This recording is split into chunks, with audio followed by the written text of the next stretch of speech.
video is a Ghanaian guy, exposing the bad character.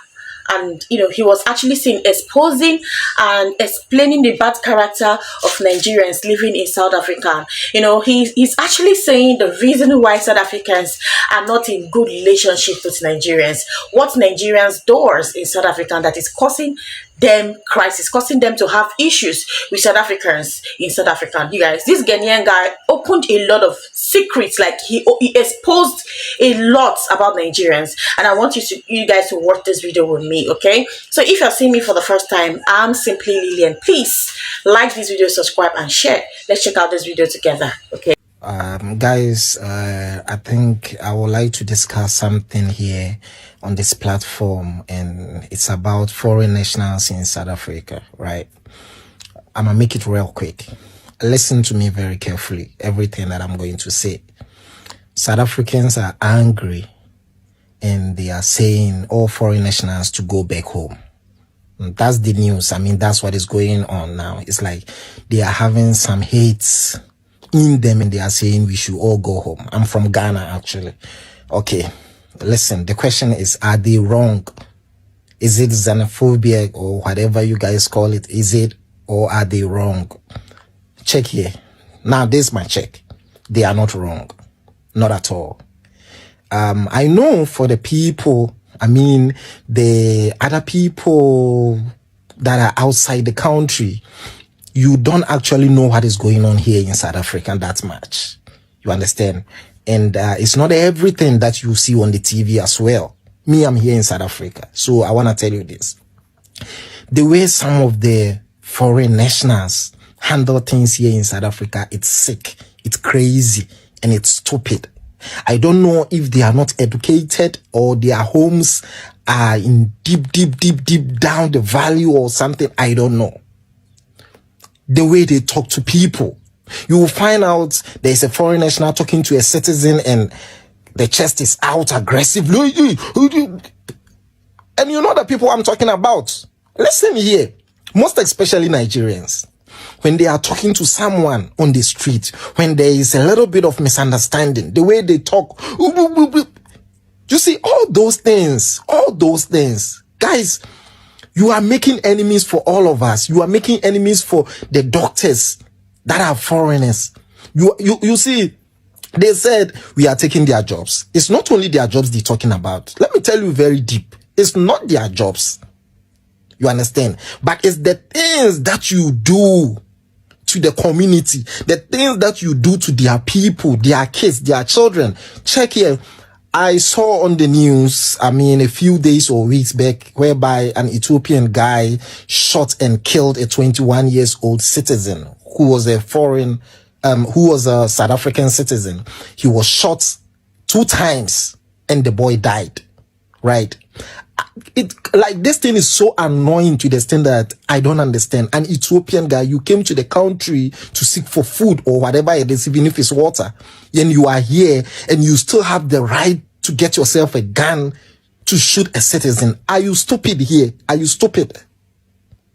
I don't know why some of you, just because that you have some document to stay here, you think that the country is yours, you can do everything you like in someone's country. No, it doesn't work like that.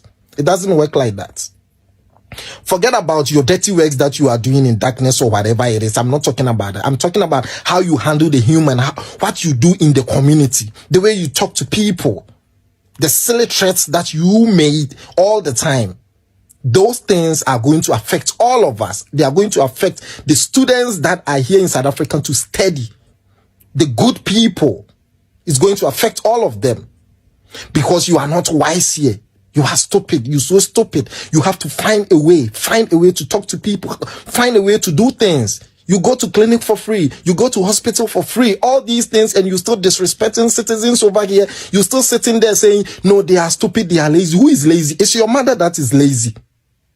It's your mother that is stupid. Because if your mother was wise, she was going to train you in such a way that you have manners. You have a way of talking to people. You understand, bro? You can't take a plane and just come to someone's country and do what you like. If you come here and they say that you should sit down, you sit down. If they say you should stand, you stand. That is how it works. You see, I'm not going to say no just because I'm not a South African. I'm a Ghanaian. But check this thing. How many Ghanaians do you see them in court or police stations all the time in South Africa? No.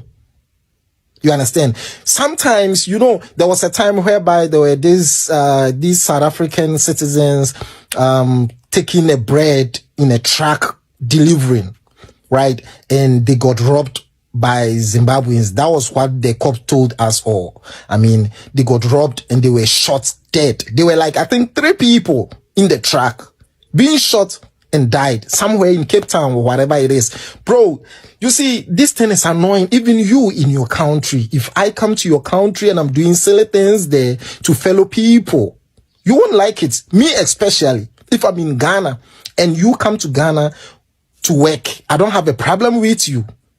You understand? But the way you work, what job are you doing?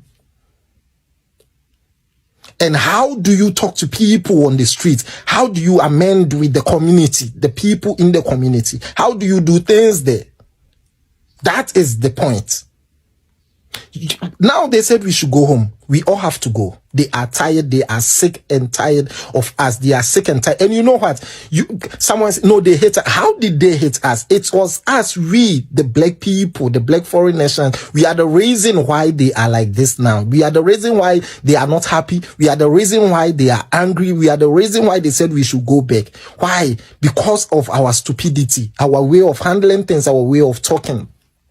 And excuse me, it's not everyone that do the wrong and the bad things in South Africa. It's not every foreign nationals. But the thing is, they don't differentiate. They don't know the difference. They don't even know where you're from. So how are they going to be able to know this one is Malarian, this one is Ghanaian, this one is... No. That is the reason why if you come to someone's country, you have to do good. You are not going to get affected. Now, if you go to TikTok, you see this thing of Mambe or I don't even know if it's Masambe or whatever it is. I don't know. Who is doing that? It's us. Do a clean business, bro. You've been doing this silly darkness business for a very long time. Now you've got money. Change it. Switch. Do something good to help the community. Do some business to help people. Hire them to work. And they'll tell me, okay, they are lazy, they'll come to work. Forget about that. Just do your part. Create business for them to work also. You understand? Yeah, I've created business there, but now I'm going home. So what? I have to sell it, or I have to just switch everything off and just go home. And that is what you made us. The Zim, the Nigerians, the people. You see, one thing is that, let me tell you something. It's very hard. It's very hard to see a foreign national that comes from America, Italy, or Germany raping someone in South Africa. It's very hard and it's very real. It's not easy to see any white guy whereby they will tell you there was a white guy that killed a young boy in Soweto. No. It's us. The black guys. It's either Ghanaian, it's either Nigerian, it's either Zimbabwean, it's either Uganda, or any African countries. We are the ones doing that. Malarians. And I know a lot of people are not educated. So this thing, they're going to take it in a different level. But it's not. It's a common sense. It's a common sense, bro. You get all of us involved. My friend was telling me, no, brother. No, I will say it. Can act stupid. You see, there was this guy that was fighting me the other day, a Nigerian guy, and the things that he was saying, bro, it was so annoying that how can you call me a criminal? Me, I'm doing a salon business. I'm cutting a hair. And I think he mistakenly over insulted me, saying, no, I'm a criminal. And I was just looking at him and I was laughing, saying, you, bro, you from Nigeria, you telling me I'm a criminal. But look at where you are standing now. You understand? This guy called me to come and cut like 10 kids. Ne? Then when I finished cutting those 10 kids, he's supposed to pay me that money of the haircut right there by the kids' home. But he told me to come to a joint for the money. And it was silly. When I went there, this guy was arguing with me. No, they were not telling. I said, hey, bro, This is not my joint. This is not my place. I don't come to this place. It's dirty place. Why do you want me to come and stand here so that when the police van are passing, they'll see that, oh, okay, so all this time, Big Daddy is here, then Big Daddy is doing this. You understand? So he, and the same person that I'm talking about, he has been telling people he is from Ghana, but he's from Nigeria. Why? Why?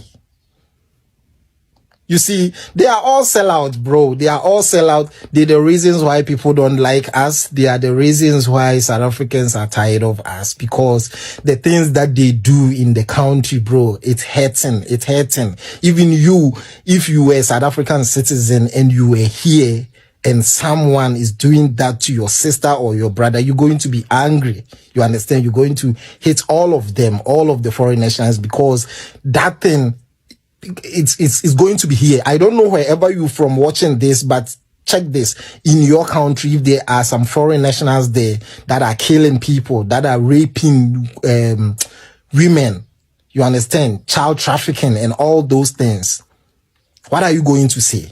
You're going to be mad at them. You're going to say they should go back home and all that. So this thing, guys, I think we don't have to talk much and all that. But what I'm trying to say is that it's a stupidity of a black man, because people doesn't think. Because if you think, you will know what I'm talking about. You don't come to someone's country to do as you please. When you come, you follow the rules, you follow the law. You understand? No one is angry here. They are saying this thing nicely. They are tired, and it's true that they are tired, because even me in my country, if I'm there and you come to my country and you're doing these things to my people or my brothers in Ghana, I'm going to be mad. Maybe I will be the one to even lead. You see? So if you are not in the situation, don't sit in your home and say that this, that, this, that, this, that. No, bro. They are tired. They are really tired. We gotta go home, man. And we will go. Just waiting for my boy to be maybe 13 or something. I just have to go. A few years now. It's not nice the way you guys talk. It's not nice the way you guys do things in South Africa. You don't come from your country to do silly things like that, bro. And I know there are some that jump the borders. They don't even have passports. They didn't even go for interviews, nothing. They just jump the borders and come here. And when you jump the border and you come here, you think that it gives you the right to handle a gun, to take a knife and stab someone, to kill, to rob. And you still wanted them to like us. How would they like us? In fact, we don't even deserve a punani. Fuck off, man. This is crazy. Yeah. Hey. Same Nigerians where they fight for. Yes, the same Nigerians where they fight for. They're the ones who attacked me in the UK, not foreigners. And why did they attack me? Because I talk, say fraud no good. The same fraud where they make a lot of Nigerians no get visas. The same fraud where they make a lot of Nigerians abroad no get certain kind of jobs. The same fraud where they give Nigeria a bad image abroad, something where they fight against. Now I might speak up against. We make some Nigerians for UK attack me. There's no Nigerian that's fought for Nigerians that some of them did not turn around to fight against. It's what they do. They do this globally, like part of colonization. What I need people to understand is part of colonization was to achieve exactly this. You can't colonize a united people. It's impossible. It's how they operate. It's their modus operandi. If you look at, for example, if you look at Rwanda, they created a class of Abatutsi. Not necessarily they created, they were there, but they identified Abatutsi, gave them economic power, gave them some form of, let me say, privileges over Bahutu in Rwanda, same in Burundi. They did the same in Zimbabwe between Bashona and Amandebele. Did the same in Liberia between the native Liberians and Liberians whose ancestors had immigrated from the United States. They did the same in India between Hindus and Muslims. Did the same in China between Hong Kong and native China. They did the same in the Middle East between the Sunni and the Sharia. They did the same in the United States during slavery between what was referred to as the house Negroes and field Negroes. Or some of the people, there was another class of people who they did the same, who resemble what we're seeing here in South Africa within the colored community. In the United States, there are a generation of people that are called the blue veins, meaning that they're biracial people, or the mulattoes. They were given specific privileges over people who had darker skin. They did the same here in South Africa. At first it was between AmaXhosa and AmaZulu, just between 1990 and 1995. They stoked those flames. Today they're doing the same between the ethnic black people here in South Africa and people who refer to themselves as the colored community here in South Africa. And not all the colored community, because I want to be clear in that. They're doing the same in Africa, between South Africa and the rest of Africa. It's how you divide people. Because I understand this. There's nothing more beneficial for an imperialist than conflict in a country. There's nothing that benefits them more. I'll give you a hypothetical scenario. Look at, for example, Congo, DRC. Whenever there's a conflict in a country, what happens is obviously commerce comes to a halt, right? With commerce coming to a halt, what does that mean? Inflation goes through the roof. Now, whenever a country has hyperinflation or experiences hyperinflation, what is the number one currency they run to? We run to the dollar. They get commission for every single transaction that is conducted with that dollar. Not only that, when a country is in conflict, so you have one side versus the other side, and we are clashing, obviously we're advanced now. We're going to need weapons. Not only that, we're going to need bullets, for example, with guns. Who are we going to purchase these from? Now, here's the thing. We don't have commerce as Africa. We don't have commerce as a country. What's going to happen? We're going to fund the purchase of these weapons with our natural resources. So either or, they always win. Conflict is the best business they export globally. They need conflict. They can't survive without conflict. It's much better to exploit a country that is in warfare through giving them the guns to continue massacring each other and extracting the resources than actually having to deal with a company that is well established where they have to negotiate for the same resources. So this is what happens globally.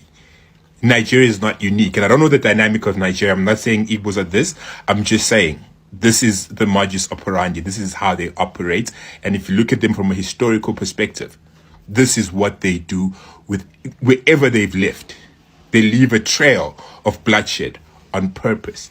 Then they blame the African leaders. Hope that answers you. South Africans always say Nigerians are drug dealers, Nigerians are scammers, Nigerians are human traffickers. And then again, when I look at your sport minister in 2024, he's everything you called Nigerians, bro. That man is an ex-convict, bro. He's a drug dealer. He's an armed robber. He's everything evil, bro. He's also ugly. He's all that fat, ugly motherfucker. What do ex-convict and sport has in common, bro? Nothing, bro. That man can barely move his leg, bro. The difference between that man and imbecile, he just like this, bro. He's an imbecile. He doesn't have teeth in his mouth, bro. In one of his operations, bro, his drug opponents, they blew off his teeth, bro. That man can barely hold speech from his mouth, bro. Like, if he open his mouth, like, If you are standing in front of him and that man open his mouth, bro, you you will think that that he's raining, bro. Like you will think that the rain is falling already.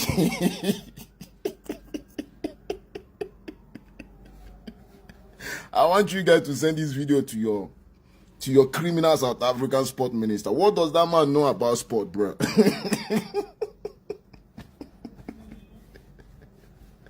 South African sport minister right now is the definition of misplaced priorities, bro.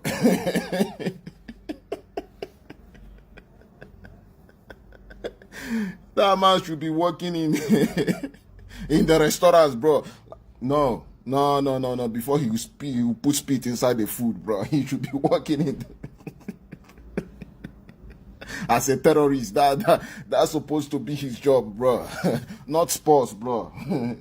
If 20 years to come, South Africa can never make a headway in any sport, bro. You can never make it, bro. You are supposed to be a dinner man serving dinner. You can never. Look at how you are breathing like a heavy dog. That man cannot run for 5 minutes without breathing like a heavy dog, bro. Yo, this is so funny, bro. This is so fucking funny. Yo, your sport minister is just everything. It's just everything you can think of. He's the male version of BBW. He doesn't need to be a sport minister, bro. He's supposed to be a gym instructor. He's supposed to spend his life inside gym, bro. I want you guys to send this video to him. Do I look like I'm scared of that ugly motherfucker, bro? Without cameras, I would still beat the hell out of him. If I see him one-on-one, if I drop my camera, nobody's around, I'll blow off the remaining teeth off his mouth. Yo. Guys, this guy said a lot of things that actually make sense, and all of them are truth. As in Nigerians, I will tell you that Nigerians are so aggressive, and this character of aggressiveness is really spoiling things for them outside of the country. How will you be in someone country and you're doing illegal businesses and you are still threatening the people in that same country? Actually saying that Ghanaians, sometimes Nigerians actually say that Ghanaians are too lazy, South Africans are too lazy. So you people are the most hardworking people in this world, but at least respect boundary. When you are not in your country, make sure you respect and respect the rules and regulation of that particular country. Not because you stayed in this particular month, you stayed in a year, you stayed for 13 years. You have this document, complete documents, and you think you have every privileges. You have hospital privileges, you're there. Every privilege that you're getting from this country, you're getting it, but the same thing, you are still being very insultive to these countries. I don't know why the whole world are complaining about Nigerians, and this is getting out of hand. Nigerians really need to change. Yes, as a Nigerian, you're watching me, you need to change, because an average Nigerian has this character in them, okay? And I'm just saying, like, okay, this is actually causing problem for other blacks, other African countries such as Ghanaians, because South Africans are saying that other African countries should go, including Ghanaians. Just like you can hear from that man, he said he's waiting for his son to become 14 years or 13 years, which he has this in his mind that this is not my country. I am definitely leaving this country one day. But Nigerians will come to your country and say, this is we don't get complete paper, we know they go anywhere. And they think that they have full rights to commit and non-commit. Like, this is not making sense. This is bad. Nigerians need to unlearn, change character, and build like the people you come to meet. Because they say, you know, go come person house, won't change that person. Now you go won't be like that person, to fit into that person's shoe, to be able to cohabitate with that person. That is how life works. You cannot be aggressive in my own house for me. That is what the Africans are fighting for. And Nigeria should just learn. An average Nigeria is very insultive. And when we talk, you like, no, this is not making sense at all. And Nigerians are causing problems for other African countries. And you can see the bitterness, the pain in this guy's heart when he's speaking. Because Nigerians are causing problems for him. And he's now having it in his mind, I'm going back to my country. And when I get to my country, I see Nigerians doing this same thing that they are doing in South Africa and in my country. They have to leave. And that is what Ghanaians are doing now. This is not making sense at all. As a Nigerian, please, be law-abiding citizens. Take this aggressiveness out of you. Try to be like people that you like. The reason why you went to their country because you love them, right? Try to be like them and see how things flow very well for you. This is not making sense anymore. Anyway, if you're seeing me for the first time, I'm simply Lilian. Please like this video, subscribe, and share. Thank you so much. I'll see you on my next one. Bye.